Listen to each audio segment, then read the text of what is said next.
Good afternoon. I have to begin by saying how thankful and how honored I am for being here this afternoon. You know, this is an occasion that has a lot of sentiments in my family, in my own being, because since I was a little kid, I've always wanted to come to Oxford. I heard about this marvelous place of intellectuals, of knowledge, on profound discussions and meaningful philosophical reflections about society. So I have to start these words by thanking those who made possible for me to be here in Oxford. Bill Clinton is remembered as the first American president to write an email. And maybe I will remember for being the first Colombian president to write only one email in his administration. And it was an email responding to Dean Woods and to Professor Ramana that had invited me to come to Oxford to be a Transformational Leadership Fellow. So I responded to Nairi with great passion and with a deep sentiment of saying this is going to be a reality. In May 2022, Nairi and I met in Davos, and she said, "We're waiting for you in Oxford." So by September 2022, I had arrived to this school, and I had my first meeting with Nairi. And she asked me a question. What are you going to do in Oxford? Which I really had not resolved yet when I had that question. Then I also met who I can call my Oxford mentor, Karthik Ramana. And as you know, Karthik is a financial economist, an expert in auditing, expert in KPIs, and an expert in leadership. So I entered his office and he said, "Mr. President, we're so thankful that you're here. What are you going to do in Oxford?" And I said, "Well, I just arrived. Let me have some fun, right?"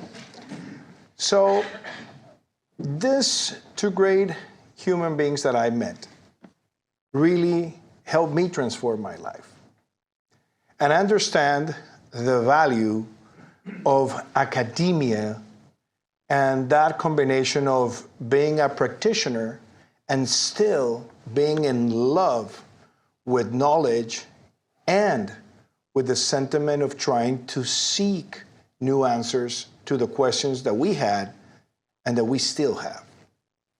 And during those days, I was reflecting what will be my project. So in about the first week, I told Karthik, I'm going to write a book that will be called The Green Manifesto for Latin America. That later became Our Future, that was published in 2023 for COP, where we presented a set of proposals for heads of state on how can we lead from top down in climate policy, which I did enjoy a lot. But there was something more, and I still didn't know the answer. So one day I came to Karthik's office, and I had spoken to Nairi as well, and I said, definitely I want to do something different. I want to go back to the question of why humanism matters. And how can we make that conversation so meaningful that we can have different kinds of knowledge in that conversation? So Karthik said to me, "Okay, how do you want to write the book?" And I said, "I'm not going to write the book. I want to have something that defines Oxford.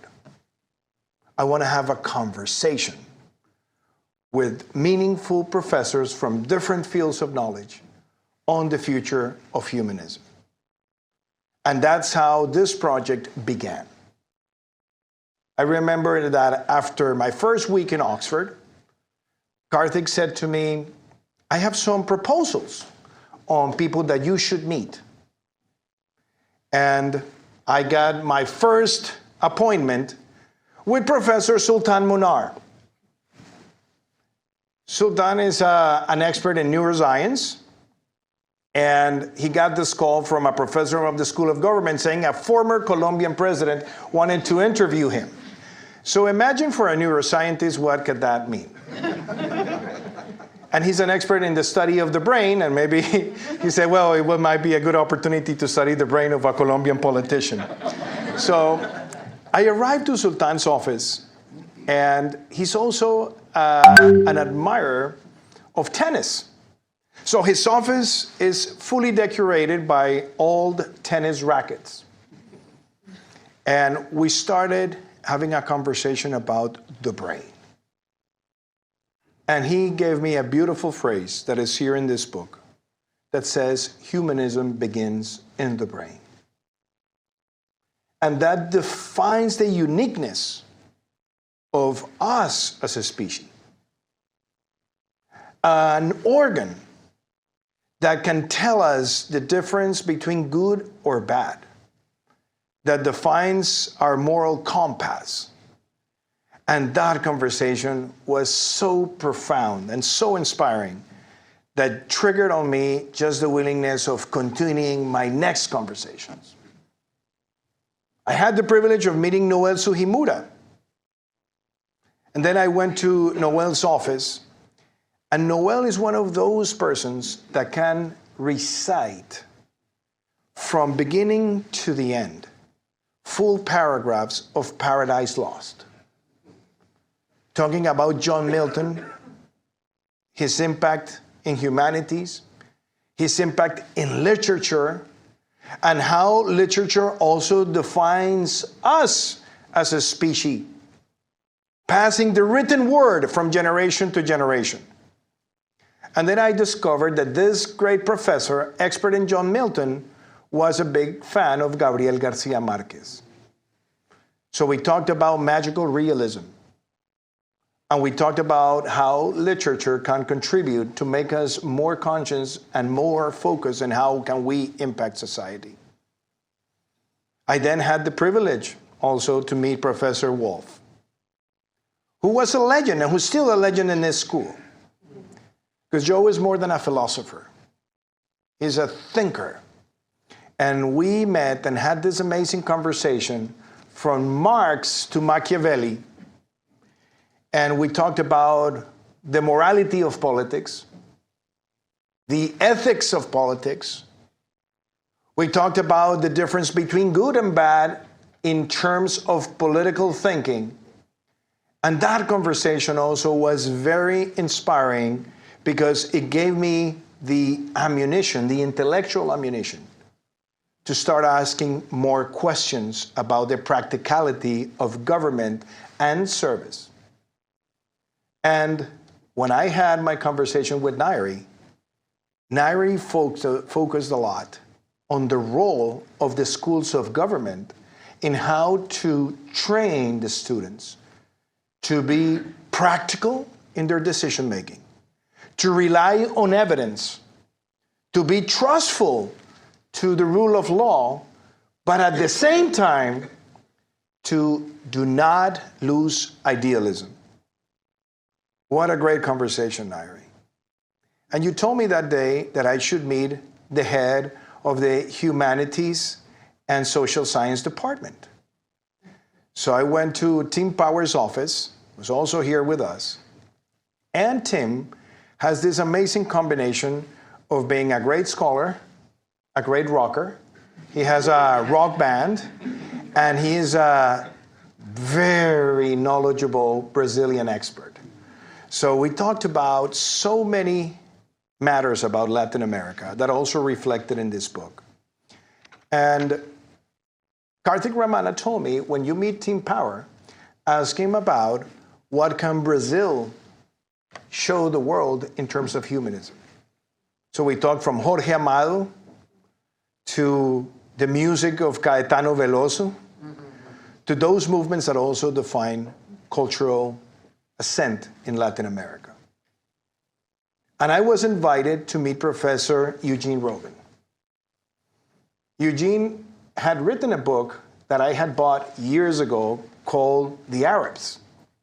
And I just couldn't believe I was sitting in his office in order to talk about the clash of civilizations, the things that we should learn about the Middle East that define humanism for the whole world, even for the Western world.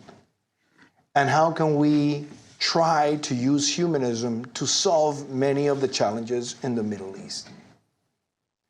So I give this thank you notes because this book is as amazing as the professors of Oxford are. Not only as intellectuals, but as people that every day, beyond their academic role, are trying to see how they can contribute to society, and that is the right definition of humanism. Some people might say this is a philosophical school, but I think it's more a behavioral school, where we all have to ask to ourselves, how can we improve society?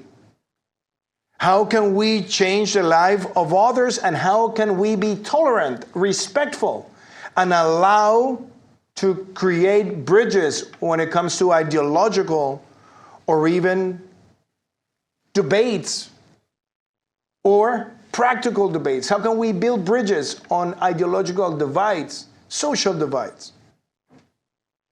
So what this book also told me in every interview was that what should worry us today is not that machines want to behave like humans. What should worry us is that sometimes humans want to behave like machines and want to leave aside those unique elements that allow us to be different than machines, which is our moral compass. Because there is no artificial morality. There's no artificial ethics. There's no artificial creativity. And there is no artificial problem solving. And this is what this book aims to present through these conversations with 20 masterful professors of Oxford. I should also mention that in these conversations, I realized something, that every book should have a title that reflects what the book is. And I remember that Nairi told me, you should think, Ivan, on the dreaming spires of Oxford. So initially, this book was called The City of the Dreaming Spires, then Dreaming Spires. But I still was not fully happy with the title until one day my editor said, I'm not going to put that title in the book. And I said, why? Because that title doesn't reflect what the book is. So she gave me a hard time, which I really appreciate. And that night, I came to my house, and I was looking at this Oxford book, and I found the seal of Oxford. Veritas est fortis, which in Latin means that truth is strong.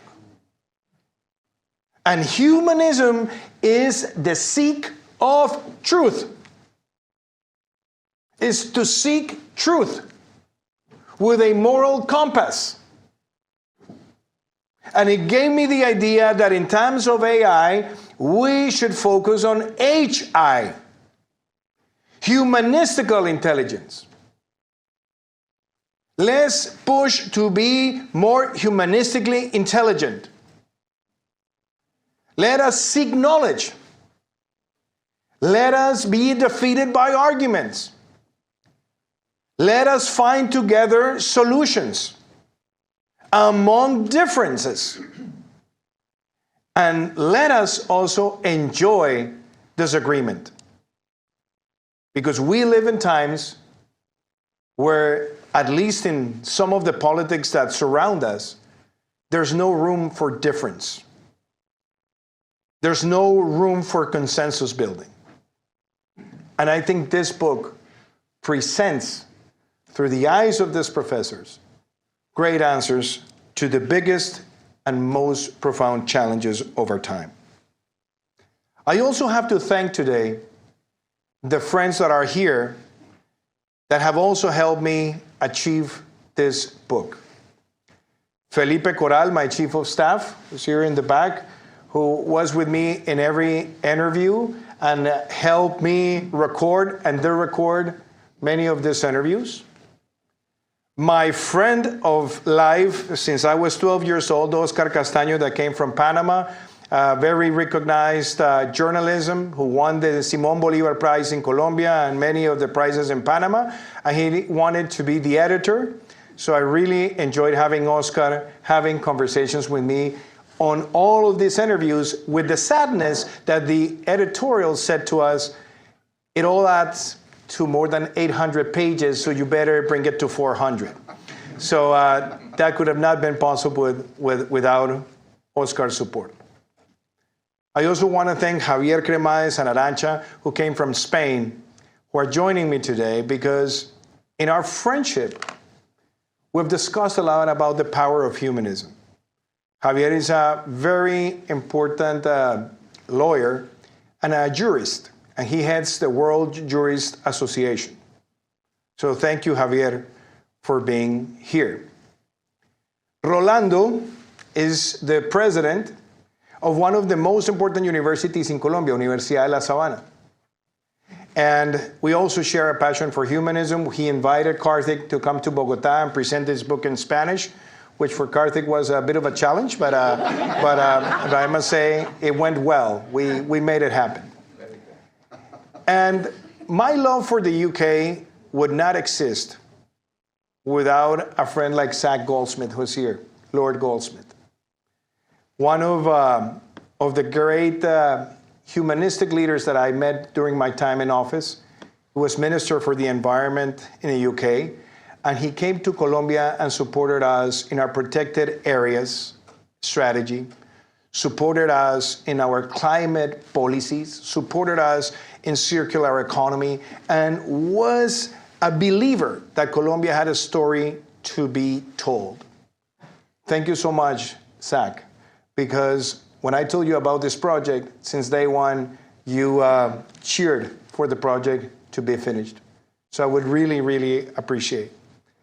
Rafa Gavasa, who's here, is also an architect and a dear friend from life. And he was the guitarist of a rock band that we had in the 90s. So it makes us feel a little bit old, but I have to say that also tells us that we're rock and rollian humanists, as Jacob Bird, another professor in this book, talks about music and defines the impact of music in the development of humanism. So there are many people that I have to thank. Fede Rivas, who I met when he was in Georgetown more than 15 years ago and graduated from this school as an MPP, was always present in all this project. Thank you, Fede. And above all, my daughter Luciana is here with me. And Luciana came in representation of Maria Juliana, Matias, and Eloisa. So she's had a great time with Daddy. Now she's above 18, which means in Oxford she can have a gin tonic. And we've enjoyed walking around the city, talking about multiple things. But she has witnessed what Oxford means in terms of the people that makes this place so special. The reason why this is also very important for me is because the TLF, the Transformational Leadership Fellow, is a program that I will always promote and encourage people to embrace it. My first meeting with the TLFs was kind of awkward because most of my TLF fellows at that time, we were presenting ourselves, and they were all very successful billionaires that wanted to become politicians. So they looked at me, what's your next step? And they thought I was going to be, well, I want to be now like you, which was not the case. So I definitely said, I'm going to use my Transformational Leadership Fellow for two purposes. To transform the experience of government into the way that we can give back to society. And that's how, in this school, the Foundation Innovation for Development became an idea, and now a reality that has trained hundreds of Colombian students from the most profound areas of our nation so that they can impact in society, impact in their communities, and transform their communities. And the essence of that training starts with the Stoic values, continues with principles, gives them skills, KPI definition, and impact evaluation. And we have seen through the context of talent that when you give the opportunities with the training that lasts for 4 months and then an international acceleration program, they can really change our country. In the last election of the Youth Council, 64 students that had passed through the program were elected without being our program meant to be a training of politicians, but being a place where leadership skills are nurtured with a conscience on humanism. And also, the TLF gave me the possibility of putting together this conversation into strength and truth. It was launched in Spanish in the month of July. Now we're going for the 4th edition.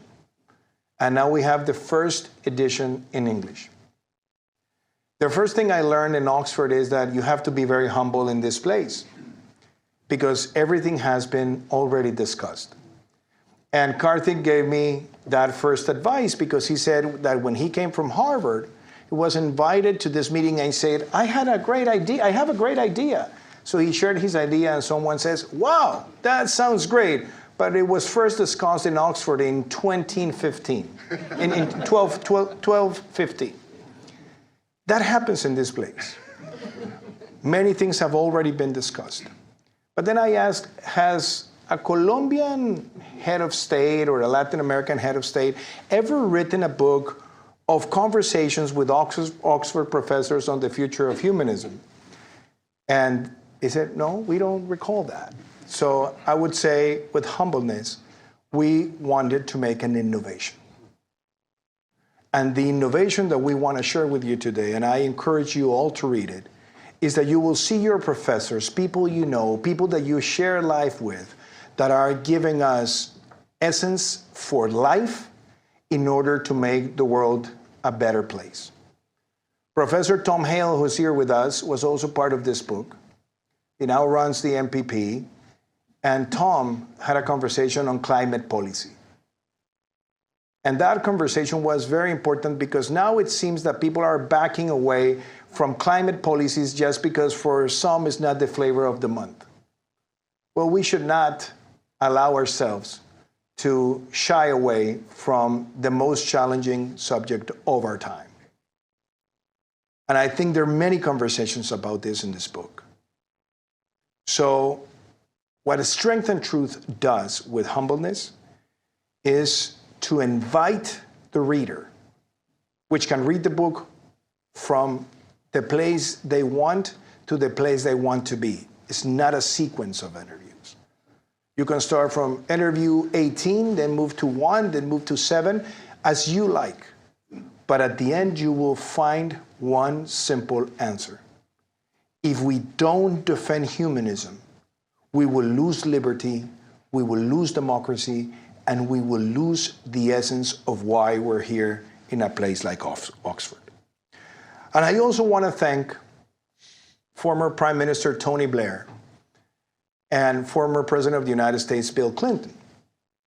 Because I remember that Karthik said, you know what, why don't you call Tony and tell him to write a foreword? Like, you know, I know Tony Blair, but I don't know if Tony will respond immediately to my call.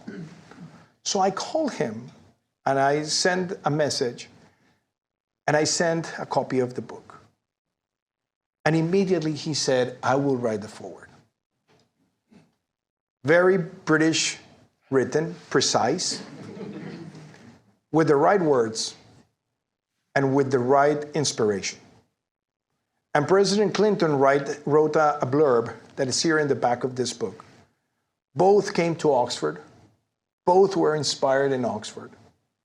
And both are, in my opinion, great humanists. So it's a very complete project that I have to say has happened because of the majesty and the magic of Oxford. And I would love to finish my words by giving you at least a sense of why I believe this school is so special. I've been in many classes here in the Blavatnik School of Government. I've seen the professors. I've seen the students. But it's the multicultural approach that this school has and the sense of opportunity that this school gives. I've seen students, for example, like Maggie, that came from Peru, from the most profound parts of an indigenous community, that was ascending in her life through opportunities and scholarships, and she wants to be president of Peru. And if it wasn't because of the opportunities that Blavatnik gives, she would have never been in this school. And even if you don't have the material goods, the school gives you the opportunity. If you have the talent, then you are selected. And that means a lot. Having here in the school conversations with people that were from countries in conflict, as I saw it with people from Ukraine and Russia, or even in the horrible days after October 7th, we saw here people from the backgrounds and the communities that were in a very difficult confrontation be able to sit down and identify solutions. Even if those solutions were not immediately possible, or even if they might take decades, it was very important to see those things happening in this school. And that is humanism. So, in order to thank Oxford, as I did in this book, and to thank the Blavatnik School of Government, the most important thing is that we shall never allow ourselves to have our humanism taken away. Instead, we have to nurture it, we have to define it, we have to seek it, and we have to make this the most important way to defeat those who want to embrace the supremacy of technology to the human condition. So professors, students, faculty, family, friends, this is a very important day for me. My dad, who passed away in 2016, always talked to me about Oxford University. He talked to me about Tolkien. He talked to me about C.S. Lewis. He talked to me about those days where Albert Einstein was here giving some classes, and he talked to me about the Latin American Center in St. Anthony's, where there was this professor called Malcolm Deese, who I didn't put in the book as an interview because he passed away after we recorded those conversations. But I would say, in that time with Malcolm Deese, I identified that he was the psychiatrist of Colombia. Not a historian. He was the psychoanalyst of Colombia. He understood what Colombia is, what Colombia was, and where was Colombia heading to. And that happens because this place has these minds that devote their life as a purpose on one specific topic. Keep that humanism alive. Let's not shy away from the importance of AI. Let's not chicken out about the condition of AI and what it brings. But let's do it with HI. Let's combine AI with HI, with humanistic intelligence. That, I think, is the most important contribution that Strength and Truth wants to bring to Oxford, to the Blavatnik School, and to society in general. Thank you very much.